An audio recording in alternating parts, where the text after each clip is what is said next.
Before Abraham was I am. The drama tonight opens to the 8th chapter of the book of John, where the evangelist writes of the state into which he has entered, saying, "Truly, truly, I say to you, before Abraham was I am." The Bible is a recordation of the eternal spiritual states of the soul which everyone must pass through, beginning with the state of Abraham and culminating in the state called Jesus Christ. It is important, therefore, to distinguish between the man and the state he occupies at the present time. Always remember that the Bible is addressed to the man of imagination, and not to any mortal man.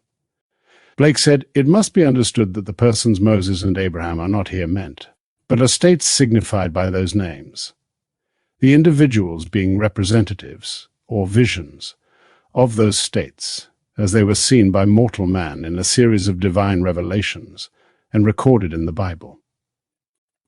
I have seen these states in my imagination. At a distance they appeared as one man, however. As I drew near they became a multitude of nations. One man, represented by multitudes and multitudes of men in harmony, appears as a single being. The ancients saw him, and believing in what they saw they prophesied of the ultimate state, and personified him as Jesus Christ. No one knows the true authors of Matthew, Mark, Luke, and John, but I can tell you, they were relating their own experiences when they put words into the mouth of a personification of this ultimate truth called Jesus. Turning to those who were present, he said, "Your father Abraham rejoiced that he was to see my day. He saw it and was glad." Those who heard him said, "Why, you are not yet 50 years of age, and Abraham saw you." And he replied, "Before Abraham was I am." With that remark they took up stones and stoned him. Now this was not a drama that took place in the secular world.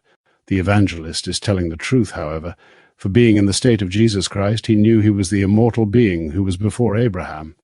He knew he was God himself, the author of the play called life. This truth every child born of woman will know from experience. Let us now turn to the book of Galatians, which is the earliest book of the New Testament. The 13 letters of Paul were written, distributed, practiced, and called the gospel at least 20 years before the gospels Matthew, Mark, Luke, and John were written. In it, Paul speaks of my gospel, saying, "I did not receive it from a man, nor was I taught it. It came by revelation of Jesus Christ." Then he tells this story. Abraham had 2 sons, one by a slave and one by a free woman. The son of the slave was born according to the flesh, the son of the free woman by the promise. This is an allegory. These 2 women are 2 covenants. The one who bears the child by promise is Jerusalem from above. This is the state called Sarah. Paul states quite boldly here that the story of Abraham, Hagar, and Sarah is an allegory. And an allegory is a story told as if it were true, leaving the one who hears or reads it to discover its symbolic representation and learn its lesson. Hagar and Sarah symbolize 2 covenants, one bringing in slavery and one freedom. My mother was not named Hagar, and the chances are your mother was not either. But every woman who has a child, in the language of symbolism, is Hagar. The child may be born in a palace and his mother a queen. He may know enormous wealth and a life of ease, but he or she is still a slave. Whoever wears a garment of mortality must take care of it, for it assimilates, and must expel through some artifice that which it cannot assimilate. Whether the garment be that of a queen or a scrub woman, it enslaves its occupant. And no matter how strong the garment, it waxes and waxes until it reaches a peak, and then it wanes and wanes, and no one can stop its inevitable change and death. So every child born from the womb of woman is a slave. But there is another birth, a birth into freedom, which is essential, for unless you are born from above, you cannot enter the kingdom of God. And the womb from which that birth takes place is the human skull, called Jerusalem from above. Blake identifies Jerusalem from above with liberty, for after this second birth one is liberated. Having been placed into a world of slavery and death, the second birth is our victory over death. Everyone will be victorious. But everyone. We came into this world of death, have fought the good fight, and will continue to fight it. We are running a race with our enemy, death, in which all will be victorious. Everyone will be resurrected. Everyone will be born from above, and all will enter the kingdom of God. Ask no man to describe the kingdom for you, as eyes have not seen, nor ears heard, nor has it entered into the hearts of men the things God has already prepared for those who enter that state. There are no images here on earth to aid you in trying to visualize that state, so let no man tell you he knows and can describe it to you, for it can't be done. The New Testament begins. The book of the genealogy of Jesus Christ, the son of David, the son of Abraham. If the story of Abraham is an allegory, then the end of the story, called Christ, must be an allegory. For it was established in the beginning that everything would bring forth after its own kind. A carrot seed contains within itself the capacity to become a carrot. An apple seed, when planted, will bring forth an apple tree, and so forth. So if the origin of any story is an allegory, the end is an allegory. Not knowing how to read Scripture, man believes it is secular history and worships states, making mental pictures of them, painting and even sculpturing them. Yet every character recorded there is only the personification of a state. Let me share an experience of mine with you. In my vision, I came upon a man in his 50s, about 6 feet tall, and looking as though he had an infinite capacity of faith. I didn't have to ask his name, for I recognized him instantly. Wisdom from above is without uncertainty. When you come upon these states in vision, you know who they are. The moment I saw him, I knew I was looking at the state called Abraham. He was standing erect, yet leaning somewhat against the trunk of what looked like an oak tree, totally devoid of leaves. Its branches were curled and knotted, resembling the human brain. Twisted around the trunk of the tree was a serpent with a human face, bathed in wisdom and the symbol of the final state called Christ. Abraham was looking, not into space but time, and I wondered what this wisest of all of God's creatures had whispered into his ear.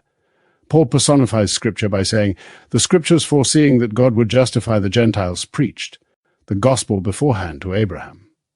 The Scriptures must be personified in order to preach. So 3,000 years before the coming of Christ, Abraham was given a preview of God's plan of salvation in the form of the gospel. Therefore, Abraham rejoiced that he was to see my day. He saw it and was glad. When I say I, or my, I mean we. For we are the gods who collectively form God. In the great play, God is fragmented, and the one becomes the many. But before the state of Abraham, we, in perfect unity, wrote the play for a divine purpose. We agreed to enter the world of death and completely forget who we are in order to make the play real. This we have done, and we will return enhanced by the play. But we cannot stop halfway or turn back. We must finish the race. Everyone will fight the good fight. Everyone will go to the end and keep the faith we began in the state called Abraham. The tree I saw was a perfect symbol of the tree of life. In Blake's Songs of Experience, he said, "The gods of the earth and sea sought through nature to find that tree. But their search was all in vain. There grows one in the human brain." That's where the tree of life is. Having been felled, its roots are inverted in the brain with its branches as man's nervous and circulatory systems. Man is the inverted tree, like the one you would see reflected in the still waters of a lake. Turned down into generation, that tree symbolized as man will be turned up from generation to regeneration. On that day, man is resurrected and returns, bringing back the fruit, the experiences of this great play of decay and death. So Abraham is not a person as you are, as I am, any more than Isaac, Jacob, David, and all the others are persons. They are personifications of the eternal states of the soul. So if the origin called Abraham and the fulfillment called Jesus Christ are an allegory, then the fruit, glorious as it is also an allegory. And you will reap it to return greater than the being you were when you came out from the Father and came into the world, and no one will be lost. Not one. In the kingdom, however, we will play different parts, just as we play them here. Although sharing one body, one Spirit, one Lord, one God and Father of all, there are ranks in the kingdom, just as there are ranks in the army. Those who fill the stars of the crown do so not by merit, but by election, which remains a secret of the Most High. But remember, the least in the kingdom is greater than the greatest on earth. I would rather be a doorkeeper in the house of the Lord than live in the house of the wicked. Well, a doorkeeper may be on the threshold, but he is in the kingdom. We are told that no one born of woman is greater than John the Baptist, yet the least in the kingdom is greater than he. No matter how great, wise, strong, or handsome one is here on earth, he is less than the least in the kingdom of God. So do not be concerned as to what part you play in the body of God, for the least part is greater than anything on earth. In the third great act of God's awakening, you re-enter the kingdom violently to discover your position. Entering the body of the risen Lord like a bolt of lightning, you are the cause of its reverberation, and your entrance denotes your position. There will be no menial parts there, for all will be a necessary part of the body of the risen Lord. So, before Abraham was I am. That is God's name forever, and by this name he shall be known by all generations. God preceded his play, so the evangelist is telling the truth when he says, before Abraham was I am. Dwell on the words I have given you tonight. Know how truly great you are, then allow everyone to play their parts perfectly. If someone tells you he wants to feel important, let him feel it. If he wants to make an impression, let him make it. He is playing a part in the world of Caesar, and maybe he has to make that impression for a certain self-satisfaction as he passes through the state. If you look at a person spiritually, you can see the spiritual state he is in and realize that while he is in the state, he is playing his part perfectly. We are all immortal beings who pass through states until we reach the state of Jesus Christ, the state designating the end of the journey. And when you enter that state, Scripture unfolds in you, casting you in the role of the central character, and you are awed and thrilled. Prior to that moment in time, you would have thought it blasphemy to claim such divinity, but when it happens, you can no more deny it than you can the simplest evidence of your senses. And having experienced Scripture, you have fulfilled the only purpose of life, and you know it. All of the stories of the Bible are supernatural truths which take place in a remote region of the soul. A lady here tonight said, "As I examined a translucent box covered with skin, you appeared and began to peel transparent skin from your cheeks." She saw correctly. At the end of the journey, the skin you wear, which was so responsive to the inner you that you thought you were it, will be taken off, and your true identity revealed. I have a little namesake in New York City. His name is Neville Mark. I saw him a month before he was born, and when I asked when he was coming on earth, he answered quite innocently, the 10th of November. A very dear friend of ours was pregnant at the time, and expecting her child in December. I shared my experience with her and told her that should her baby be born on the 10th of November, and he was a boy, his name was Neville Mark. Well, even though she did not believe me, her baby arrived on the 10th of November, and she named him Neville Mark. About 3 or 4 years ago, I visited the family, and Neville Mark, 12 or 13 at the time, said to me, "Neville, I know that I am not what I appear to be. If I could only get my body to stand perfectly still while I turn around in it, I would know who I am. I also know I cannot do it until I die, and I can hardly wait to learn my true identity." This little lad knew what my friend saw, for he knew that the skin which was tightly woven over him hid his true identity. This is true, for everyone here is wearing a mask. One day the mask will be taken off, and we will all meet unmasked. Yet we will know each other as we did before Abraham. There will be one grand, wonderful, joyous moment when, having returned, we recognize the being we were prior to putting on our masks to play the play of life. The evangelist knew from his own experience that before the state called Abraham was I am, yet those who heard his story took up stones to throw at him. Now a stone symbolizes a literal fact. The stones they threw were the facts of his life here on earth. They knew his parents, his brothers and sisters, as well as his educational and social background. They knew he was not yet 50, yet he was speaking of one who was recorded to have lived 2,000 years ago. Friends here have thrown the same facts at me. I recall one night at a dinner party I told the late Aldous Huxley that these characters were not persons, and he said, "Neville, Caesar, and Herod lived, and they are mentioned in Scripture." And I replied, "I speak of the Scripture, which is the Old Testament, and they are not there. If you want to accept Jesus as a man, the only book he could have read was the Old Testament. In the temple he was given the book, and read the words of the prophet Isaiah. Everything he quoted was from the Old Testament, as the New hadn't been written. I am not denying that Paul and the evangelists lived, but they are anonymous. The Old Testament is a recordation of eternal states, and the prophets who recorded them were doing a work the full import of which they did not understand. They inquired as to what time or person was meant, And it was revealed to them that they were serving not themselves but us. When the time fully comes, the secret will be uncovered, and we will see the end, as we fulfill the state called Jesus Christ.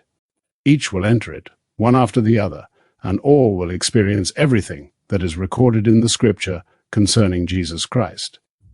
And when each one of us has had the identical experience, who are we? Are we not Jesus Christ, the perfect man who reflects the glory of God and bears the very stamp of his person? When you reach that state, the work is done, and you return to where you were before your deliberate fall. You did nothing wrong, but took the challenge, for only God could die in confidence that he would rise.